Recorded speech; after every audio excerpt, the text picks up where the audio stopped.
Slide tak nampak. Okay, tanpa membuang masa, kita mulakan kelas kita. Kelas Pendidikan Islam hari ini dengan surah Al-Fatihah.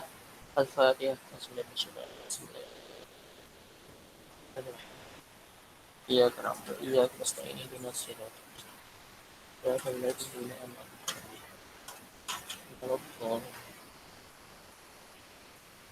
Okay, yang kedua zikir petang.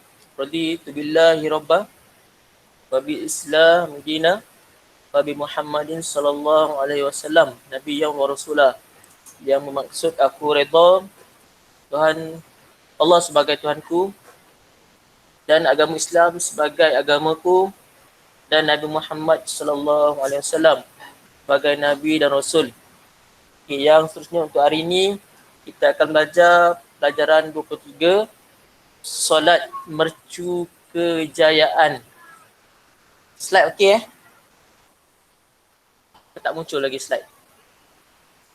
Harapannya slide okey Okay, untuk pelajaran 23 solat mercu kejayaan. So ini saya ambil hari ini saya ambil separuh saja.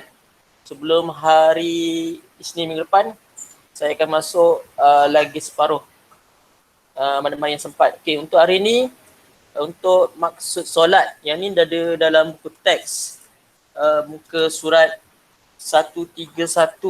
Untuk maksud solat macam biasa dia ada dua pengertian. Yang pertama dari segi bahasa yang bermaksud doa dan yang kedua dari segi istilah. Solat ialah perbuatan dan perkataan tertentu yang dimulai dengan takbiratul ihram dan diakhiri dengan salam. Yang tu maksud solat dari segi istilah. Yang kedua untuk kefalduan solat. Solat merupakan fardu ain kepada setiap mukallaf. Fardu ain ni ialah wajib. Mukallaf ni bermaksud orang yang dipertanggungjawabkan dengan kewajipan dan perintah untuk menjalankan hukum tuntutan agama Islam serta menjauhi larangannya atas dasar orang tersebut sudah mencapai usia dewasa dan mempunyai akal ataupun akil balik serta telah sampai seruan ataupun seruan agama ataupun syariat Islam kepadanya. Dan tu maksud mukallaf. Mukallaf ni termasuk kita semualah sebab kita dah akil balik, maksudnya dah wajib untuk kita solat. Okay, yang terusnya syarat wajib solat ada 4. Ni saya dalil nakli untuk solat saya bacakan di muka surat 131 surah Al-Baqarah surah yang kedua ayat 43. Saya bacakan dia punya terjemahan sahaja. Ini untuk Al-Quran. Dirikanlah solat, tunaikanlah zakat dan rukuklah yakni berjemaah bersama-sama dengan orang-orang yang rukuk ataupun solat. Itu surah Al-Baqarah ayat yang ke-43. Itu yang pertama. Yang kedua dari segi hadis saya bacakan dia pun sama dari segi terjemah dia sahaja. Islam terbina atas 5 perkara, iaitu bersaksi bahawa tiada Tuhan yang lain yang layak disembah melainkan Allah dan Nabi Muhammad sallallahu alaihi wasallam pesuruh Allah, mendirikan solat, mengeluarkan zakat, mengerjakan haji di Baitullah dan berpuasa pada bulan Ramadan. So yang ni kalau kita faham tentang hadis ni ialah tentang 5 rukun Islam. Okey. Yang seterusnya untuk syarat wajib solat ada dalam teks muka surat 132. So ada 4 untuk syarat wajib solat. Yang pertama ialah baligh. Baligh ni dah sampai umur. Kalau lelaki dia dah mimpi masa kalau yang perempuan dia telah datang haid untuk tanda baligh. Okay, yang dua ialah Islam. Yang Islam ni memang wajib solat lah. Yang tak Islam ada yang bukan Islam dia ikut-ikut ada. Syarat wajib solat yang ketiga ialah berakal dan yang keempat ialah suci daripada haid dan nifas bagi perempuan. Itu syarat wajib solat. Tengok yang seterusnya ialah syarat sah solat. Yang pertama ialah menutup aurat. Ini warna hijau ni. Menutup aurat. Yang kedua ialah yakin masuk waktu. Yang ketiga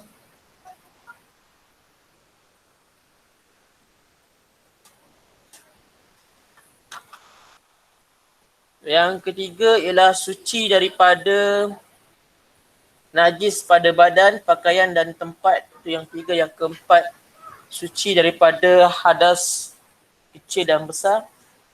Yang kelima, menghadap kiblat. So ada 5 syarat sah solat.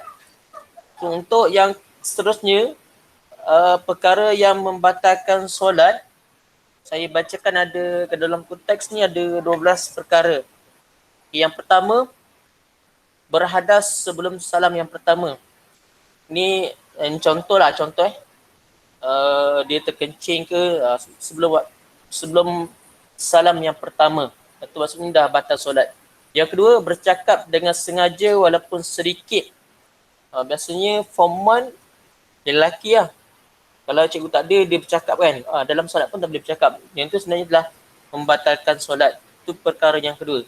Yang ketiga ialah meninggalkan salah satu rukun daripada rukun solat. Rukun solat ada 13 semua sekali. So nanti saya detailkan untuk rukun solat.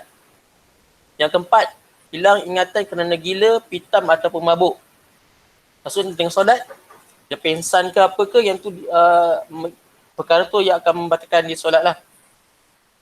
Semasa dia pitam ataupun mabuk ataupun gila. So yang kelima, terkena najis pada pakaian, badan ataupun tempat solat. Perkara yang membatalkan yang kelima lah. Orang tiba kita semayang dekat padang kan, contohlah ada burung terbang jatuh atas kepala, ni contoh lah. So batal solat lah ni.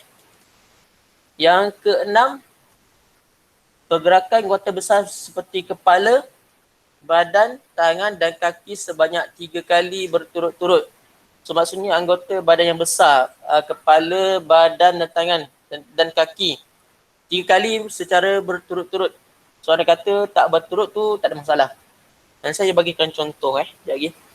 Nombor 7, berdehem, ketawa, menangis kuat, mengerang kesakitan atau menghembus dengan mulut atau hidung jika zahir 2 huruf atau 1 huruf yang dapat difahami. So maksudnya contoh, biasanya formal kan dia suka main-main kan. So masa solat, kawan dia cucuk sana, cucuk sini kan. Dia ketawa. So maksudnya yang tu dah batal solat sebenarnya. Berdehem. Macam tu. Itu berdehem.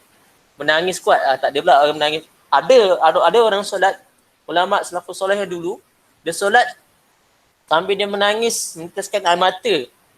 Tapi taklah sampai dia menangis macam baby tu kan. Tu kalau menangis macam baby, itu dah batal solat lah.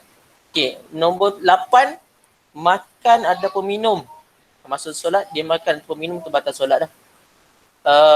Kalau dia makan sebelum solat, tu tak ada masalah, tak batal. So masa solat dia makan, tiba-tiba ada ceringkan dalam mulut dia kunyah. So batal solat. Yang ke-9 ialah murtad. Yang ke-10 ialah berpaling dada dari arah kiblat. So contoh kiblat kita depan, so kita pusingkan dada kita ke arah selain daripada kiblat, yang tu dah batal solat. Ataupun contohlah, kita tengah solat, tiba-tiba kawan kita pergi tolak kita, berpaling pada arah kiblat, yang tu dah batal solat. Yang contohlah, salah satu contoh. So nombor 11, terbuka aurat dengan sengaja. Dan nombor 12, berniat untuk memberhentikan solat ataupun berubah niat. Ni saya tak nak ulas ni, takut nanti tersalah pula. Kalau berubah niat ni contoh, kita namakan dia sebagai mufarraqah. Kalau jamak, kita solat jemaah bersama dengan imam, so dia ada nama istilah dia mufarraqah ataupun berubah niat. Kita nak di imam, kita tinggalkan imam, so kita solat sendiri. Dia ada beberapa faktor untuk kita mufarraqah.